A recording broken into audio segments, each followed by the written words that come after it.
Dia akan diberikan rezeki oleh Allah dengan jalan yang tidak disangka-sangka. Rezekinya datang dengan cara yang tidak disangka-sangka. Gajinya mungkin kecil, tapi penghasilannya gede. Kan itu yang penting. Gaji dan penghasilan kan lain tuh.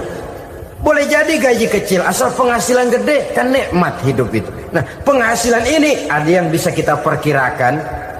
Bisa kita perkirakan. Misalnya gaji itu tadi. Kalau saya kerja, gaji saya begini. Ada rezeki yang masuk min haitsu la yahtasib.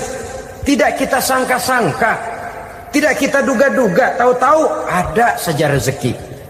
Datang orang bawa persoalan yang mendatangkan hasil. Sebab rezeki, jodoh, maut memang seperti bayangan. Kita uber-uber dia lari, kita diem dia diem. Kan gemesin itu. Bayang-bayang itu begitu. Kita kejar, dia lari. Rezeki juga begitu. Kita diam, dia diam. Setengah mati yang namanya rezeki kita cari, kita uber, ngobek sampai ratusan bohong kita kerjain. Tapi memang belum waktunya, ya sulit untuk tembus. Tapi kadang-kadang giliran kita nongkrong di rumah, datang orang bawain rezeki. Itulah yang namanya rezeki. Tapi ini untuk orang yang bertakwa. Kalau tidak punya kredibilitas takwa, jangan lalu pakai ayat ini.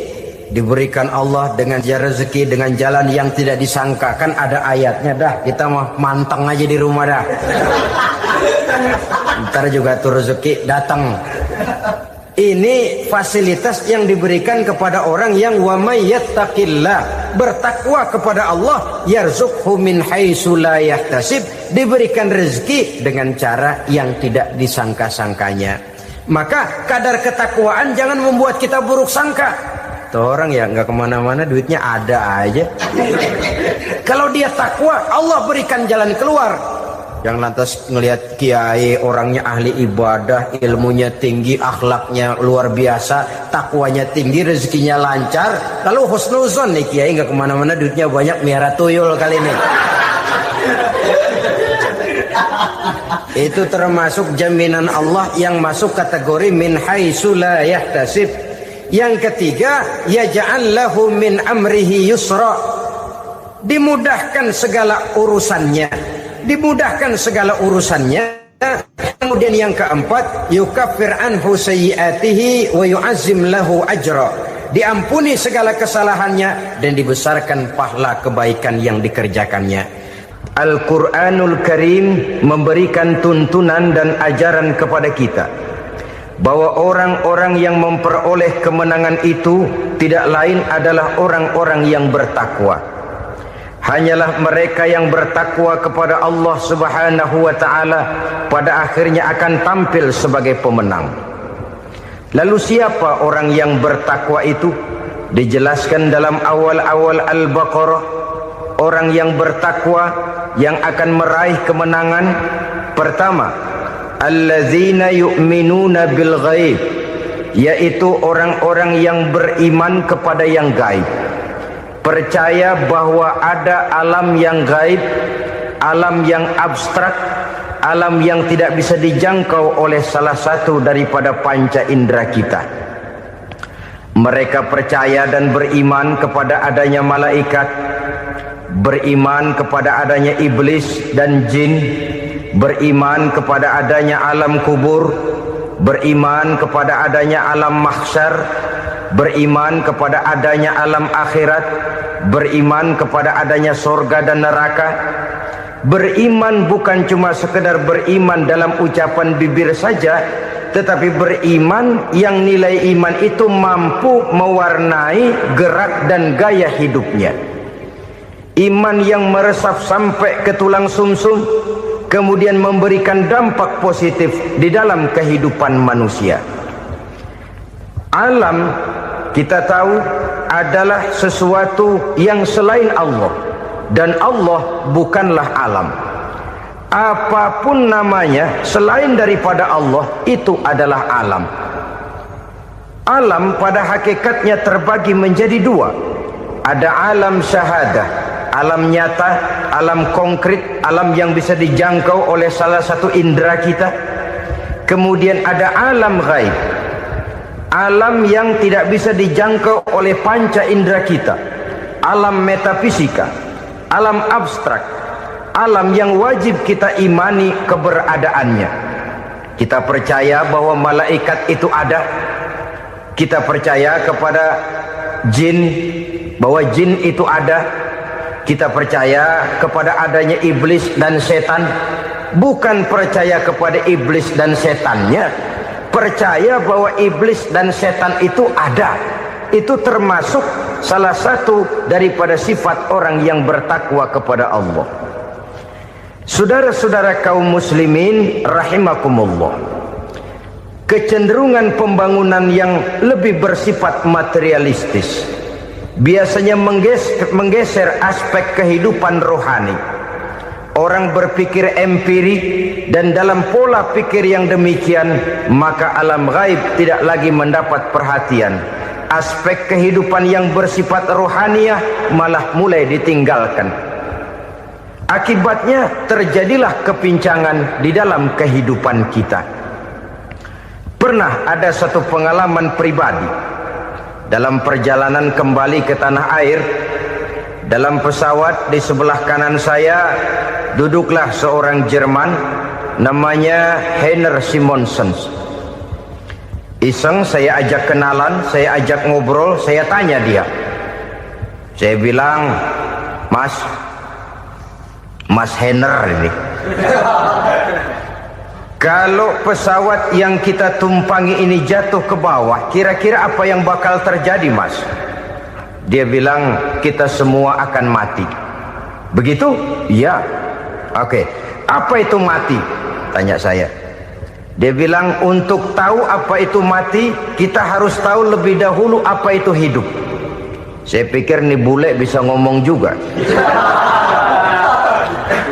Baiklah kata saya. Apa hidup menurut Anda itu?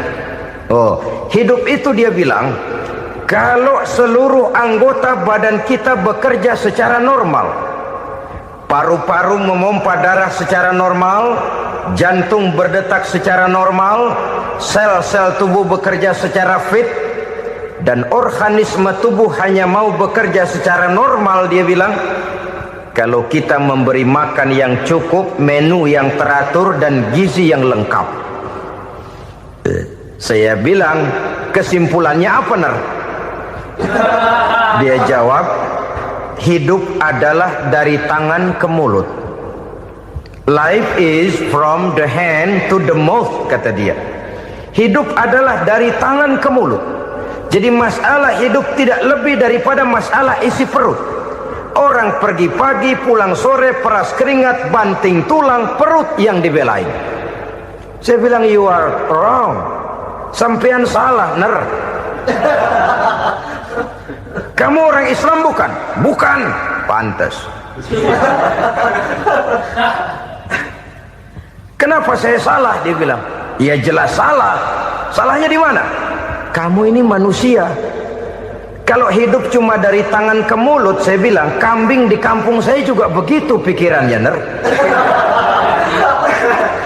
Itu kambing di kampung saya, asal perutnya kenyang, sudah hidup dia.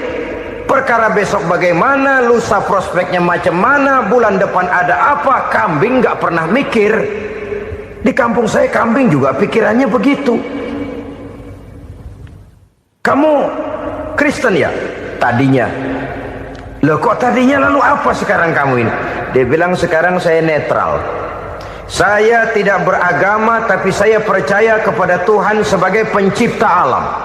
Saya ingat benar dia bilang, I haven't any religious, but I believe to God as the creator of the world. Kenapa bisa netral begitu, Ner? Habis saya bingung katanya. Islam bilang Islam baik, Kristen bilang Kristen baik, Hindu Buddha bilang Hindu Buddha baik, semua agama baik. Saya netral sekalian, nggak beragama. Yang penting saya percaya kepada Tuhan. Saya bilang, Ner, kamu ini kayak orang mau beli celana, lalu bingung, yang satu bilang Levi's bagus, yang satu bilang Blue Jean hebat, yang satu bilang Wool England hebat. Celana ini hebat, celana itu bagus, celana ini hebat. Semua celana bagus, kamu bingung. Akhirnya netral, tidak pakai celana. Itu juga salah. Saya pikir-pikir, kemudian saya melihat bahwa dua pola berpikir Henner ini nampaknya sudah mulai menggejala di lingkungan masyarakat bangsa kita. Disadari atau tidak, secara jujur kita harus berkata, dua pola pemikiran Henner ini mulai berkembang di tengah masyarakat bangsa kita. Pertama, pola pikir materialisme. Hidup adalah dari tangan ke mulut. Masalah hidup tidak lebih masalah isi perut. Itu yang perlu dibela, dan disitulah arti kehidupan. Pergi pagi, pulang sore, peras keringat, banting tulang untuk mempertahankan perut. Kalau sudah kemari cara orang berpikir, maka buat apa percaya kepada yang gaib? Untuk apa sholat? Untuk apa puasa? Untuk apa zakat? Untuk apa menghadiri majelis taklim? Tanpa kepercayaan kepada yang gaib, hidup berjalan menurut alur empiris dan materialis. Kalau sudah ke sana cara orang berpikir, biasanya orang lalu cenderung menghalalkan segala cara. Hanyalah orang yang percaya bahwa akhirat ada. Hanyalah orang yang percaya bahwa alam kubur itu ada. Hanyalah orang yang percaya bahwa malaikat itu ada, hidupnya akan lebih terarah dan terkendali. Karena kepercayaan kepada yang gaib, yang merupakan fase daripada kehidupan setelah hidup yang sekarang ini, mewarnai gerak pribadi seseorang di dalam dia melakukan kegiatan hidupnya. Pola berpikir materialisme, disadari atau tidak, mulai menggejala di lingkungan masyarakat bangsa kita. Hidup tidak lebih dari urusan tangan ke mulut, mulut ke tangan, tangan ke mulut. Asal perut sudah kenyang, hiduplah sudah. Perkara bagaimana prospek hari yang akan datang, bagaimana akhirat, tidak jadi persoalan. Ini yang oleh Nabi diperingatkan, ad-dunya sijnul mu'min wa jannatul kafir. Dunia adalah penjara bagi orang beriman dan surga bagi orang kafir. Dulu di zaman Belanda hadis ini pernah disalah tafsirkan, disalah artikan, digunakan sebagai senjata untuk mengkebiri dan membuat impoten umat Islam. Sudahlah umat Islam gak usah macam-macam, kata Belanda. Dunia ini kan penjara buat orang Islam, surga buat orang kafir. Di penjara jangan bertingkah.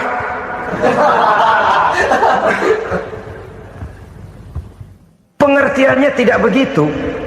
Dunia adalah penjara bagi orang mukmin. Artinya dalam kehidupan dunia seorang mukmin tidak bebas memperturutkan hawa nafsunya. Di penjara hawa nafsunya itu. Sebaliknya surga bagi orang-orang kafir. Buat orang kafir, surgalah dunia ini. Mereka bebas memperturutkan hawa nafsunya. Dilarang tidak terlarang, dicegah pun tidak tercegah. Mereka hidup menurut alur bisikan nafsu mereka sendiri. Kemudian bila ajal datang, maut merenggut nyawa, selesailah surganya sampai di situ. Maka bagi orang-orang yang tidak percaya kepada adanya akhirat, kepada adanya alam gaib, surganya sebatas umurnya. Sekali lagi, surganya sebatas umurnya. Bila umur selesai, ajal pun datang merenggut nyawa, selesailah sudah surganya sampai di situ. Alangkah pendeknya perjalanan orang-orang yang tidak percaya kepada alam gaib ini. Bagi kita mukmin, jikalau kita mampu memenjarakan hawa nafsu, kita bisa bahagia di dunia ini. Dan Islam memang tidak menyuruh kita sengsara di dunia. Raih dunia, kejar dunia, gapai dunia sebagai alat untuk mencapai kebahagiaan di akhirat nanti. Hidup adalah satu perjalanan panjang yang terbentang sejak kita terlahir dari alam rahim sampai kepada alam akhirat nanti. Andai kata kita gagal meraih kebahagiaan di dunia, toh kita masih punya akhirat. Tapi jangan jadi dalil yang melemahkan semangat. Biarin dah kita di dunia kebelangsak, yang penting akhirat. akhirnya dunia benar-benar kebelangsah. Bagaimana dunia ini bisa kita raih, dan bagaimana meraih dunia untuk menunjang kepentingan akhirat nanti. Yang kedua, dari pikiran Heiner yang saya lihat menggejala di lingkungan masyarakat bangsa kita, timbulnya manusia-manusia netral, seolah-olah Tuhan yes, agama no, sama Tuhan percaya, agama ogah. Tuhan ngangguk, giliran agama godeng. Padahal hampir dalam setiap ayat dalam Quran, kata-kata amanu biasanya bergandeng dengan wa amilus sholihat, iman dan amal soleh. Ini sebagai isyarat Tuhan dan agama jangan pernah dipisah-pisah. Apabila kita bertuhan, maka kita harus beragama. Apabila kita beragama, maka agama itu harus bersumberkan dari Tuhan yang kita imani itu. Tidak mungkin kita pisah, Tuhan yes, agama no. Sama Tuhan percaya tapi agama bikin sendiri. Sembayangnya cukup bengong 2 jam madep ngulon.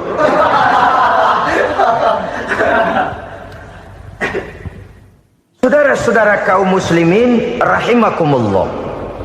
Jadi dengan demikian, agama yang kita akui merupakan unsur mutlak di dalam pembangunan sekarang ini, merupakan bagian dari kehidupan yang menuntun kita bahwa di balik alam nyata ini, di balik alam syahadah ini ada alam gaib.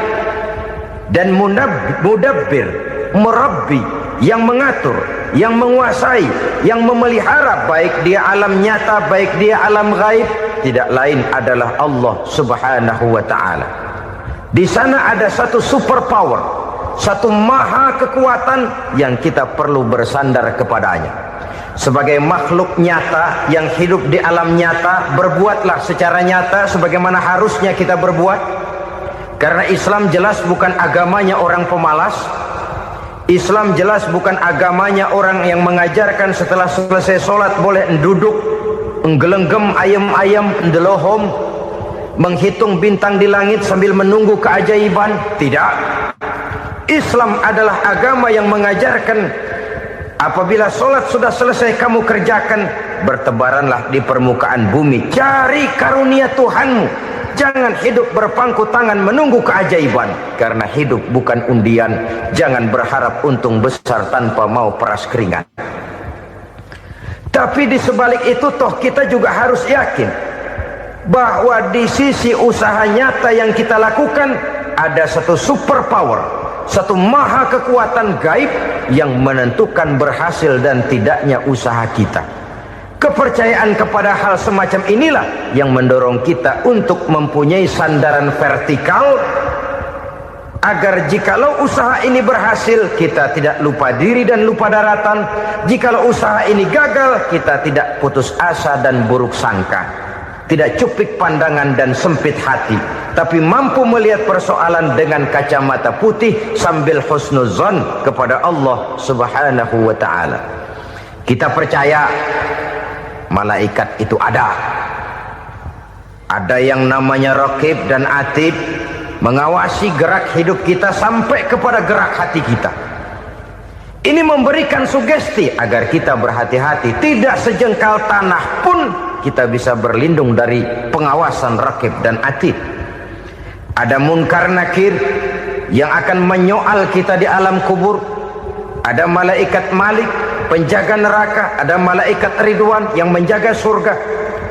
Kita percaya kepada adanya jin, kita percaya kepada adanya setan, iblis. Percaya kepada adanya, bukan mempercayai si setan, si iblis lalu menjadikannya sebagai teman. Tidak. Percaya bahwa mereka itu ada dan merupakan makhluk Allah yang gaib yang diciptakan Allah Azza wa Jalla. Kepercayaan kepada alam gaib memberikan motivasi terhadap gerak lahir manusia, sehingga dengan motivasi kepercayaan kepada yang gaib, gerak lahir jadi lebih terarah, jadi lebih terpelihara. Pernah seseorang bertanya, "Pak, apakah adanya akhirat bisa dibuktikan secara ilmiah?" Saya bilang tidak bisa, tidak bisa. Kenapa? Karena yang berangkat nggak pernah pulang kembali lagi. Kalau dia pulang kemari bisa kita tanya bagaimana enak di sono. Cuma secara moral saya katakan, lebih beruntung orang yang percaya kepada akhirat daripada yang tidak. Sekarang saudara percaya akhirat ada, lalu saudara baik-baik di dunia, sholat, puasa, zakat, menolong orang lain, menebarkan kebajikan. Saudara mati, andai kata akhirat tidak ada, toh dalam hidup saudara sudah berbuat baik, paling tidak nama saudara akan dikenang sebagai orang baik.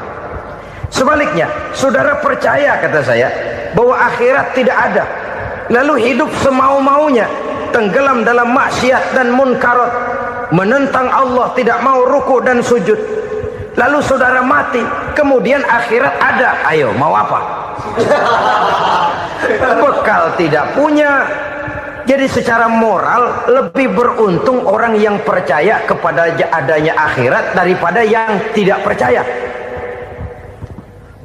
Dan itu alam gaib yang tidak bisa dibuktikan secara eksak. Jangankan untuk membuktikan seperti itu, dalam kehidupan sehari-hari saja yang kita rasakan tidak selalu berbentuk toh. Angin, bagaimana sih bentuknya angin? Kita tidak tahu. Merah, buktinya kalau dikerok merah. Yang merah itu kulit, yang kulit kita bukan anginnya. Sakit, rasa sakit itu ada, tapi bagaimana bentuk sakit kita nggak pernah tahu. Kalau kita makan cabai pedas, bagaimana bentuk pedas itu tidak ada, tapi rasa ada. Bentuk pedas hijau, cabainya bukan pedasnya. Tidak semua yang kita rasakan bisa kita gambarkan dalam bentuk yang konkret. Oleh karena itu, sekali lagi bahwa kepercayaan kepada alam yang gaib mampu memberikan satu sugesti yang menata kehidupan seseorang lebih lurus, lebih terarah, dan lebih terkendali. Maka wajar kalau kepercayaan kepada yang gaib mengantarkan seseorang untuk meraih kemenangan. Kenapa? Dia percaya kepada yang gaib, bahwa akhirat ada, bahwa alam kubur ada, bahwa pertanggungan jawab itu ada. Maka dia lalu tidak hidup saenae udele dewe, itu loh. Tidak hidup menurut seleranya sendiri, terarah, teratur. Ini cirinya yang pertama. Orang bertakwa yang akan meraih kemenangan, mereka beriman, mereka percaya kepada yang gaib. Bahkan hal-hal konkret saja selalu berangkat dari yang gaib. Saudara-saudara, para remaja, para pemuda sekarang ini tidak pernah tahu toh siapa yang akan jadi teman hidup saudara. Kita bisa saja ngerancang, mentargetkan, tapi toh akhirnya yang namanya jodoh bukan kekuasaan kita. Rezeki di luar kemampuan kita. Begitu juga ajal, maut, jodoh, ajal adalah contoh-contoh konkret bahwa pada akhirnya yang gaiblah yang menentukan. Bertahun-tahun ngelancong, emang jodoh seret nggak jadi.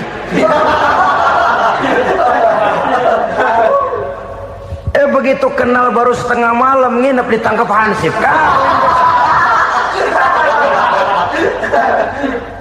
Hal-hal semacam itu kadang-kadang kita berpikir suuzon, gilet, perempuannya cakep banget, lakinya rebek amat.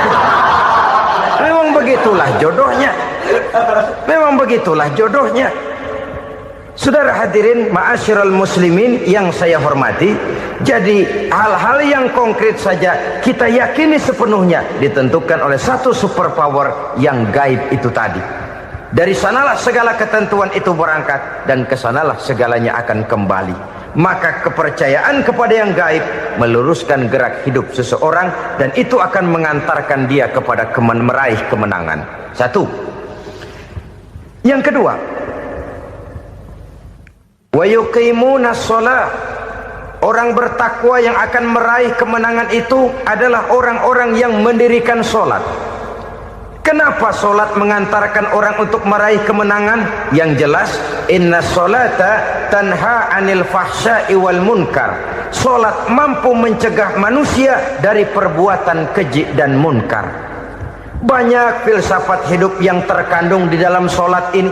Sejak kita wudhu sampai kita menghadap ke arah kiblat, sampai kita melakukan gerak-gerak solat, bacaan-bacaan yang ada di dalam solat, lalu sampai kepada mengucapkan salam. Banyak filsafat hidup yang terkandung di dalam solat.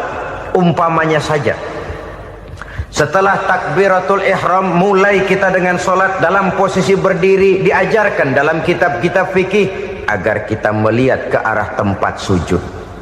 Ini kan filsafat kehidupan. Kalau kamu sholat dalam posisi berdiri, lihat tempat sujud. Jangan sholat mata jelalatan, sebab nanti bisa mengurangi kekhusyuan. Jadi wajar kalau yang dikatakan bahwa yang paling afdol adalah shaf yang di depan. Kenapa? Secara harfiah pengertiannya akan lebih mengundang kekhusyuan. Kenapa? Kalau kita di shaf paling depan di masjid umpamanya paling banter kita lihat tembok. Tapi kalau kita shaf di tengah atau di belakang, orang-orang di depan kita pun akan kelihatan. Yang bajunya loreng, yang bajunya genggang, yang bajunya macam-macam. Kita lihat, kadang-kadang kita pikirin, ada yang bajunya bolong. Kita sholat tapi dalam hati, nih orang bajunya robek yang nggak tahu apa. Ada saja hal-hal yang mengusik kekhusyuan kita. Oleh sebab itu diajarkan dalam posisi berdiri, lihat, arahkan pandangan matamu kepada tempat sujud. Ini kan filsafat kehidupan. Maksudnya apa? Kalau lagi diri, lihat dong tempat sujud. Kalau udah di atas, ingat dong sama yang bawah. Kalau sudah tinggi, ingat dong dari mana kamu berangkat. Kalau sudah berkuasa, bantu dong yang lemah. Kalau sudah kaya, santuni dong yang miskin. Kalau sudah alim, bimbing dong yang awam. Ini filsafat kehidupan. Dalam posisi berdiri, kau lihat tempat sujud. Ini akan melahirkan kepekaan sosial, di mana seseorang mau tahu kepada orang lainnya. Bagaimanapun kaya kita, tinggi pangkat dan jabatan kita, jikalau hidup hanya untuk kepentingan perut sendiri saja, rasanya belum membawa manfaat di dalam kehidupan kita. Tapi efek yang tertinggi sesungguhnya, solat mencegah manusia dari perbuatan keji dan munkar.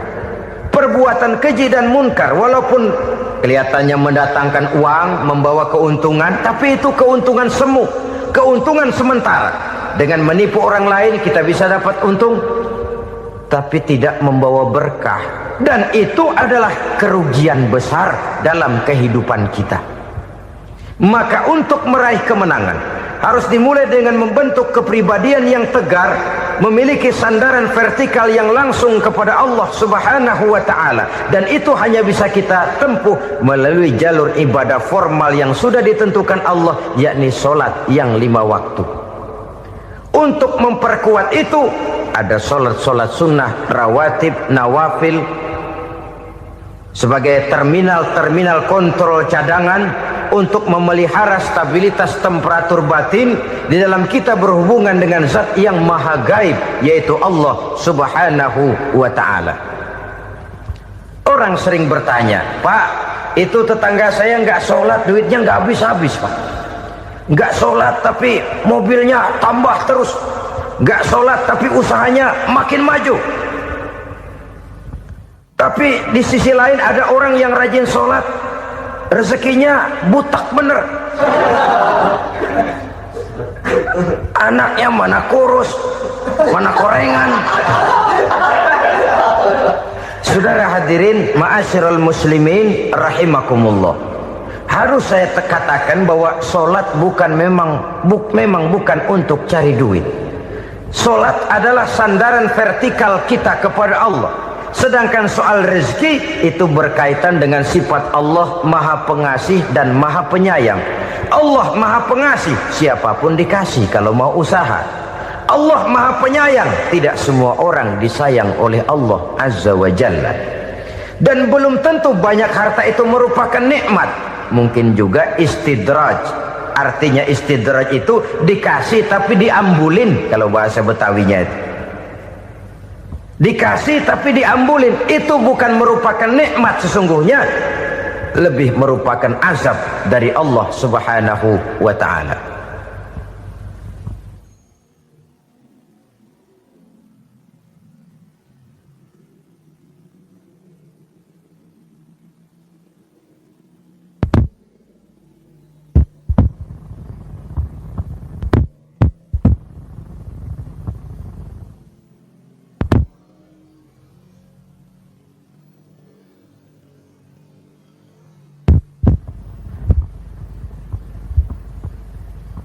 agama mempunyai sistem sholat.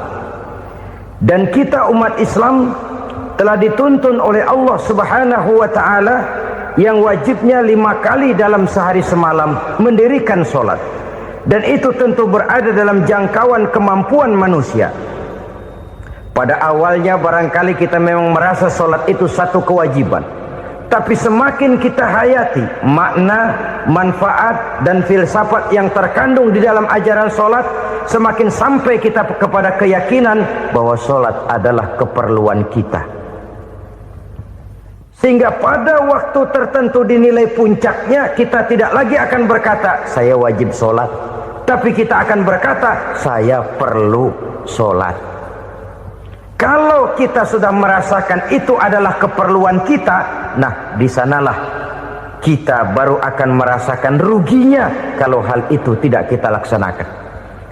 Sepanjang kita masih berkata saya wajib sholat, kita akan lebih merasakan dia sebagai beban ketimbang sebagai keperluan. Yang jelas Allah tidak memerlukan ibadah yang kita laksanakan ini. Dengan kata lain, andai kata satu dunia penuh ini orang tidak ada yang sholat satu pun, Allah tidak akan turun dari jabatan Tuhan. Jangan lalu berpikir kalau kita ngambek se-RW kagak sembahyang Tuhan tekor kali ini ya. Tentu tidak. Itu perlunya kita, bukan perlunya Allah. Dan pada induknya kita akan berkata saya perlu agama.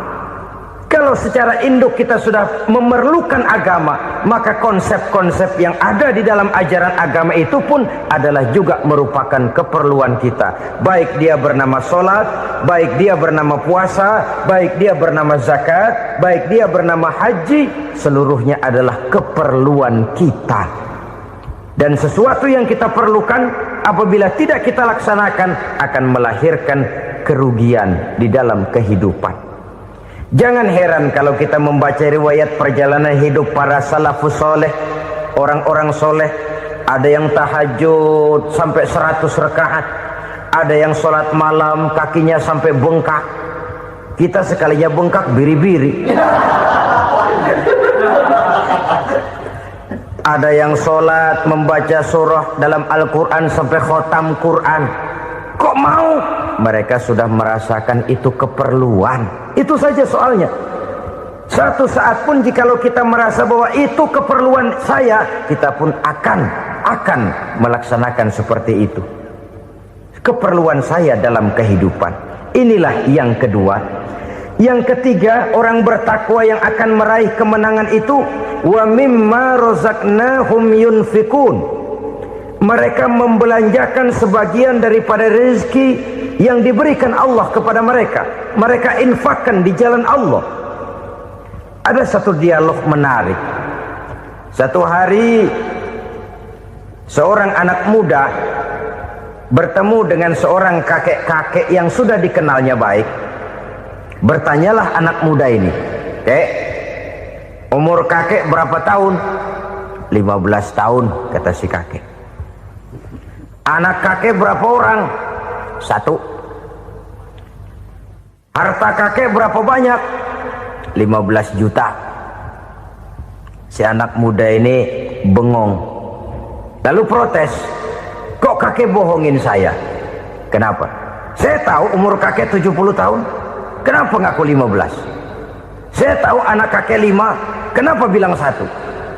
Saya tahu kakek miliuner, miliaran uang kakek. Kenapa ngaku cuma 15 juta? Begini, kata si kakek tadi. Benar, umur saya 70 tahun. Tapi dari umur yang 70 tahun itu baru 15 tahun terakhir ini saya merasakan ibadah kepada Allah. Meninggalkan maksiat, jauh dari segala macam munkarat. Maka yang 15 tahun inilah yang benar-benar saya rasakan sebagai umur saya. Benar anak saya 5, tapi yang 4 susah diatur. Cuman 1 rasanya nih yang bakal jadi si buah hati belahan jantung berlanjut cerita penerus sejarah. Cuma 1 ini yang saya harapkan yang akan jadi anak soleh, yang akan membuat saya menerima pensiunan pahala. Kalau yang 4 apek dah, nggak ada harapan. Yang satu nyekek botol mulu. Oh begitu, iya. Lalu kenapa kakek bilang harta kakek cuma 15 juta padahal saya tahu kakek uangnya miliaran, depositonya banyak? Ya karena 15 juta itulah yang saya ingat yang pernah saya belanjakan di jalan Allah. Saya merasa itulah harta saya yang sebenarnya. Yang miliaran yang saya simpan di bank kelak kalau satu saat saya mati akan jadi rebutan di antara anak-anak saya. Iya kalau anak saya soleh kayak yang satu ini. Kalau yang 4 tadi udah tulen dia bakal berantem dah berebut tuh. Jadi 15 juta yang saya belanjakan di jalan Allah inilah yang saya merasakan benar-benar harta saya yang sesungguhnya. Dialog ini patut menjadi bahan renungan kita bersama. Diberikan kita umur 40, 50, 60, 70, 80. Berapa tahun dari umur yang diberikan itu yang jalan mulus, yang kita gunakan untuk melaksanakan ibadah? Banyak harta kita simpan di bank, di lemari, di dompet, di tas. Tapi berapa yang sudah kita depositokan di jalan Allah yang akan menemani kita di hari kita kembali nanti? Maka orang bertakwa yang akan meraih kemenangan, wa mimma razaqnahum yunfikun, mereka membelanjakan sebagian dari rezeki yang diberikan Allah di jalan Allah subhanahu wa ta'ala. Ma'asyiral muslimin rahimakumullah, zahirnya memang kita memberikan kepada orang lain, tapi hakikatnya kita menyimpan untuk diri kita sendiri. Kita memberikan kepada yatim piatu 25.000. Zahirnya kita memberikan si yatim, hakikatnya kan kita cuma nyimpan. Saya berikan, titip kepadamu, ini untuk saya di akhirat. Kau boleh belikan baju, kau boleh belikan untukmu makan, kau boleh bayarkan sekolahmu. Ini untuk saya. Hakikatnya kita nyumbang masjid 1 juta, zahirnya kita berikan kepada panitia masjid, tapi hakikatnya kan cuma titip 1 juta ya untuk saya di alam kubur nanti. Silahkan kau boleh belikan semen, ini uang, belikan besi, belikan pasir. Saya cuma sekedar titip untuk kepentingan saya. Hakikatnya kita cuma sekedar menitip. Sebagaimanapun pada hakikatnya, apapun yang kita miliki dalam kehidupan kan cuma sekedar hak guna pakai, bukan hak milik mutlak. Harta kita, rumah kita, kendaraan kita, kebun kita, pabrik kita, hak guna pakai saja. Hak milik mutlak cuma untuk Allah subhanahu wa ta'ala. Saudara-saudara kaum muslimin rahimakumullah, ini yang ketiga. Kemudian yang keempat, orang-orang bertakwa yang akan meraih kemenangan, allazina yu'minuna bima unzila ilaika, mereka yang beriman, mereka yang percaya kepada apa yang telah diturunkan kepadamu Muhammad, ay Al-Quran, yakni Al-Quranul Karim. Setelah percaya kepada yang gaib, mendirikan solat, kemudian menginfakkan sebagian dari rezeki yang diberikan Allah, mereka juga lalu percaya kepada yang diturunkan terhadap Nabi, yaitu tidak lain Al-Quranul Karim. Sekali lagi di sini, percaya bukan hanya sekedar percaya saja, tetapi percaya lalu menjadikan Al-Quran itu sebagai pedoman hidup. Sebab memang Al-Quran itu adalah GBHM, garis-garis besar haluan muslim. Apa yang harus kita lakukan, apa yang harus tidak kita lakukan, bagaimana mestinya kita bertingkah laku dan berbuat, seluruhnya tercantum di dalam Al-Quranul Karim. Itu sebabnya ketika satu hari Aisyah ditanya bagaimana akhlak Rasul, beliau menjawab, kana Rasulullah sallallahu alaihi wasallam khuluquhul Quran. Akhlak daripada Rasulullah tidak lain adalah Al-Quran. Jawaban simpel ini memberikan gambaran bahwa keseluruhan daripada konsepsi Quran sudah diterjemahkan dalam kehidupan Rasulullah Sallallahu Alaihi Wasallam. Karena kita tahu akhlak adalah keseluruhan dari gerak hidup manusia. Sejak ia berpribadi, berumah tangga, bertetangga, bermasyarakat, sampai kepada berbangsa dan bernegara, Al-Quran tetap memberikan sentuhan nilainya.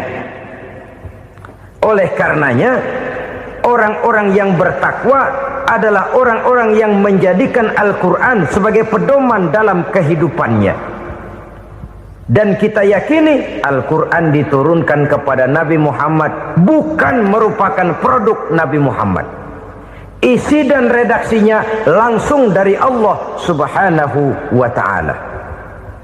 Kemudian cirinya yang kelima, orang bertakwa yang akan meraih kemenangan itu, wa ma unzila min qablika. Tidak hanya sekedar percaya kepada yang diturunkan terhadap Nabi Muhammad yaitu Al-Quran, mereka juga percaya kepada apa yang pernah diturunkan kepada para nabi, kepada para rasul sebelum Nabi Muhammad.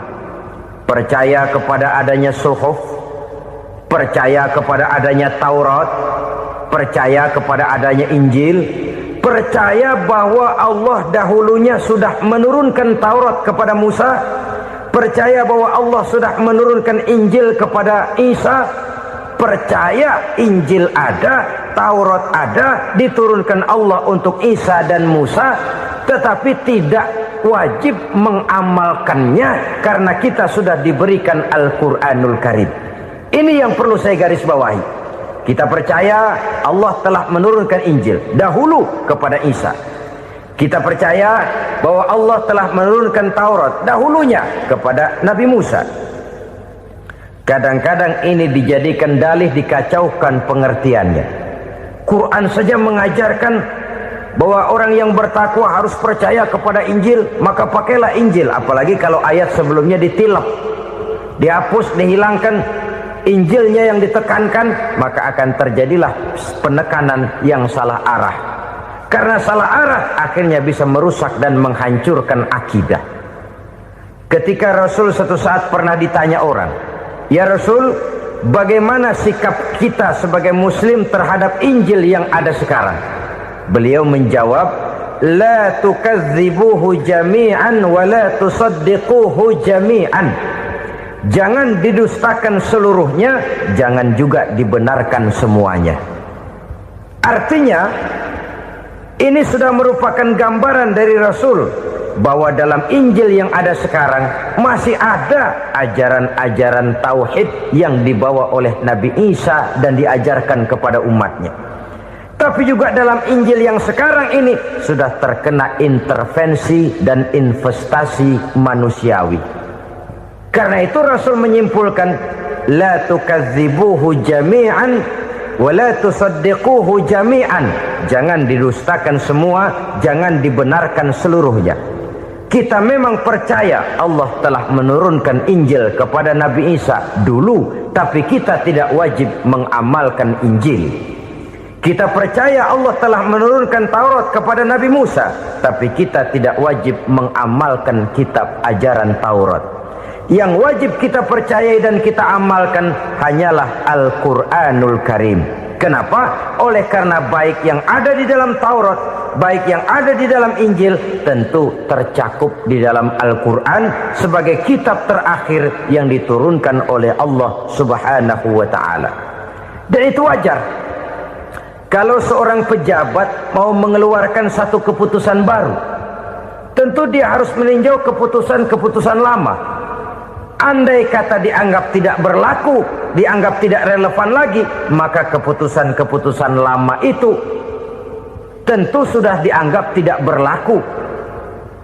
Sebagian daripada aturan-aturan dalam keputusan lama yang masih dianggap relevan tercantum dalam keputusan baru yang wajib diamalkan. Begitulah hubungannya antara Al-Quran, Taurat, Zabur, dan Injil. 4 kitab samawi yang diturunkan Allah masing-masing kepada Zabur untuk Nabi Daud, Taurat untuk Nabi Musa, dan Injil untuk Nabi Isa alaihi wassalatu wassalam. Ketiga-tiga kitab itu kita percayai adanya, Kita yakini Allah telah menurunkan Zabur, Taurat dan Injil, tapi kita tidak wajib mengamalkannya. Yang wajib kita mengamalkannya sekarang ini tidak lain hanyalah Al-Quranul Karim saja, karena ia mencakup apa yang ada di dalam Zabur, apa yang ada di dalam Taurat, dan apa yang ada di dalam Injil. Keotentikannya bisa dipertanggungjawabkan. Ya, tapi kan Nabi Muhammad sudah mati 14 abad yang lalu, dan di zaman beliau Al-Quran kan belum dikodifikasikan, belum ditulis. Bagaimana keotentikannya bisa dipertanggungjawabkan? Mudah saja. Allah berjanji, inna nahnu nazzalna dzikra wa inna lahu lahafizun. Kami yang menurunkan Al-Quran dan kami yang akan menjaga dan memeliharanya. Allah turunkan Quran, Allah menjaganya. Bagaimana cara Allah menjaga Al-Quran itu? Banyaknya orang-orang yang hafaz Al-Quran. Hafaz Al-Quran 30 juz, 114 surah, 6.666 ayat. Sehingga jangankan satu kata, jangankan satu ayat, satu kalimat saja berubah, sudah akan timbul reaksi dan mudah dimengerti. Kenapa? Banyak orang-orang yang hafaz Al-Quran.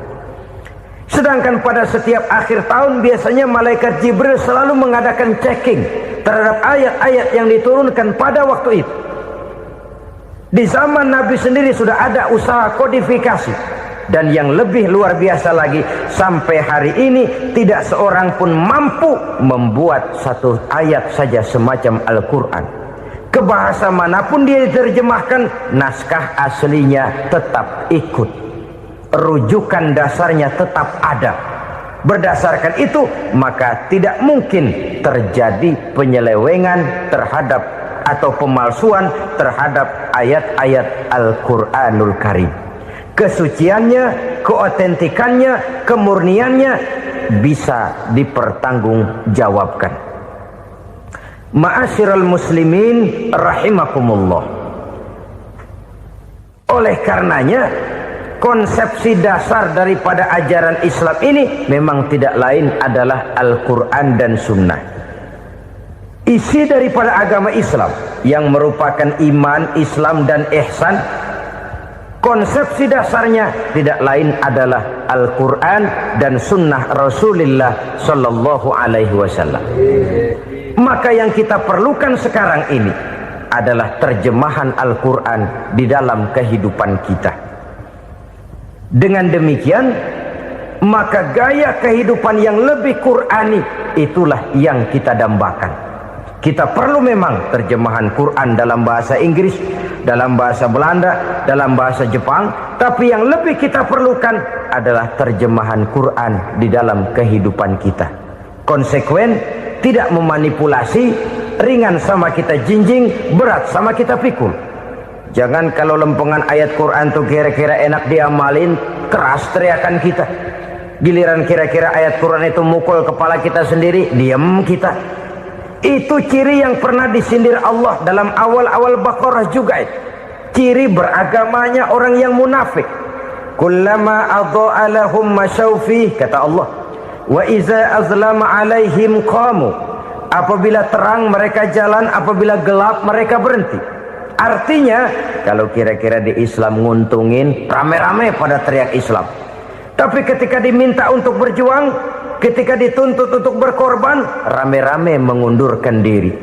Nasib agama tidak ubahnya seperti daun pisang yang dikait orang di tepi jalan lantaran tak berpayung di ketika hari hujan. Manakala hujan usailah sudah, daun itu pun dicampakkan di tepi jalan, diinjak pula orang nan lalu. Artinya, orang menjadikan agama cuma sebagai lipstick, decoration only, tidak konsekuen.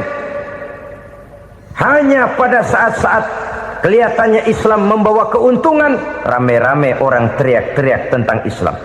Tapi jikalau diminta berjuang, jikalau dituntut untuk berkorban, biasanya rame-rame juga mengundurkan diri. Jangan heran kalau mayoritas hitungan kita, tapi minoritas peranan kita. Kuantitas kita dalam jumlah, tapi dalam kualitas kita lebih sering jadi penonton daripada jadi pemain. Padahal itu sangat tidak boleh terjadi. Umat Islam di Indonesia harus bangkit. Umat Islam di Indonesia harus sadar akan keberadaannya. Tidak boleh hanya jadi penonton berpangku tangan, karena memang agama kita juga mengajarkan untuk konsekuen di dalam menjabarkan ajaran-ajaran daripada agama kita. Kita sering jatuh menjadi umat yang lemah oleh karena kita ini tidak pandai menggalang kebersamaan yang diakibatkan tidak konsekuennya kita. Diistilahkan bahwa umat Islam di dalam menggalang kebersamaannya itu harus seperti orang main sepak bola. Saudara-saudara kan tahu orang main sepak bola itu. Orang main sepak bola, kalau pertandingan belum dimulai sih silakan saja kumpul di luar lapangan, atur strategi yang baik. Tapi kalau pertandingan sudah dimulai, turun ke lapangan hijau, jangan kumpul terus. Ada sepak bola gotong royong, mundur-mundur rame-rame, depan ke depan kumpul melulu mainnya. Kalah.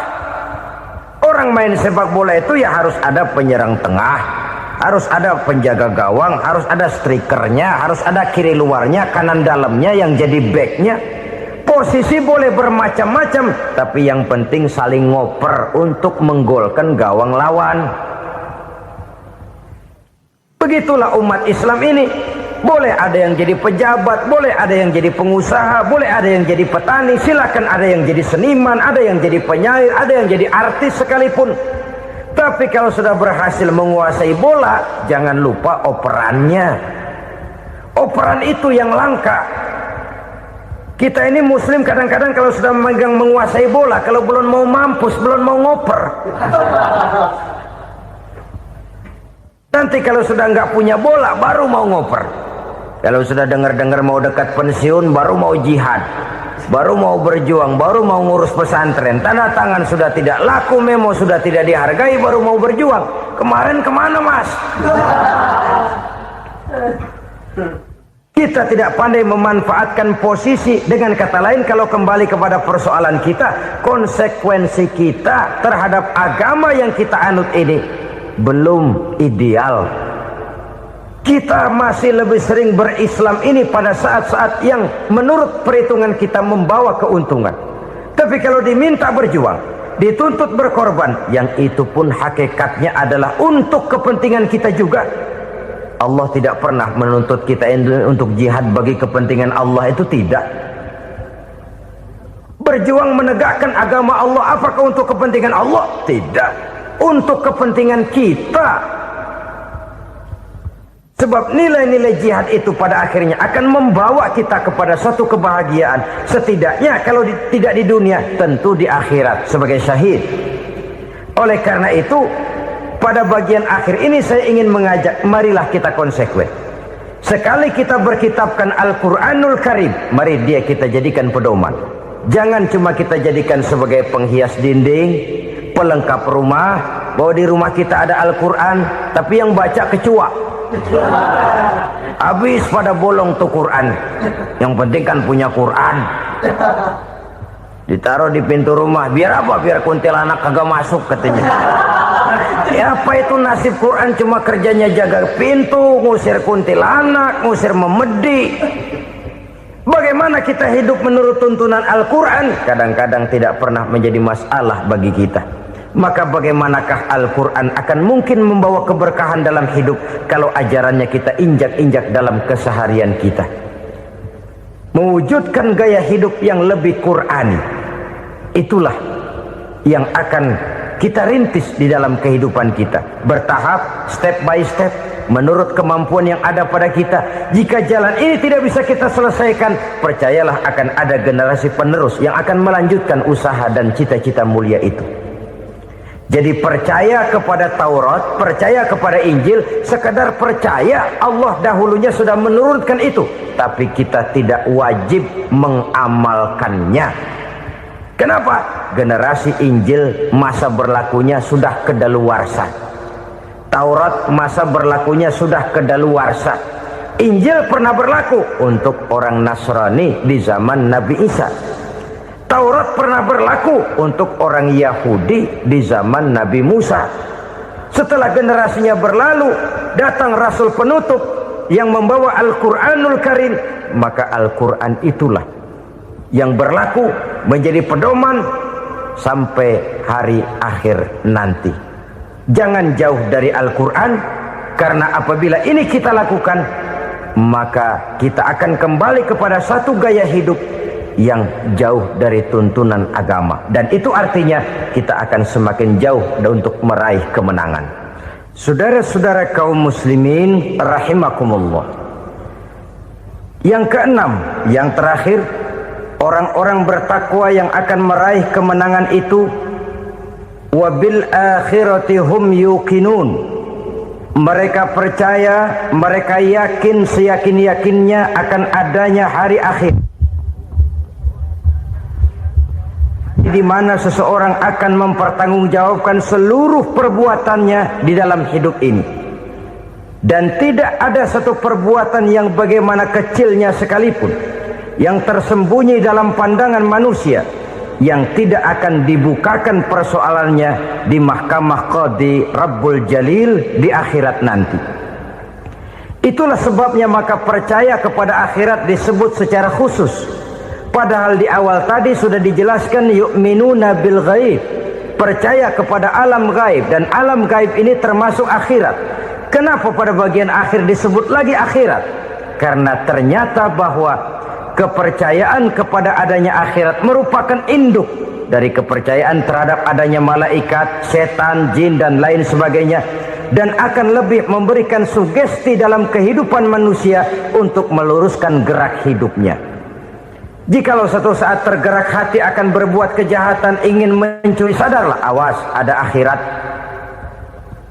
Sebab kalau kita cuma teriak awas ada polisi, itu cuma tertunda sementara. Begitu polisi meleng, embat. Kalau kita ingin berbuat jahat cuma berteriak awas ada hansip, cuma sementara ketika hansip itu ada. Tapi kalau ceritanya awas ada akhirat, mau menyeleweng awas ada akhirat, mau berjudi awas ada akhirat, mau mencuri awas ada akhirat. Keyakinan yang akan meluruskan gerak hidup manusia sehingga gerak itu jadi lebih terarah dan terkontrol, tidak merugikan baik diri sendiri, lebih-lebih orang lain. Ternyata bahwa kepercayaan kepadanya adanya hari akhirat sanggup menjadi sumber daya kontrol dari kehidupan manusia, sehingga ia tidak terjebak dalam perbuatan maksiat dan munkarat.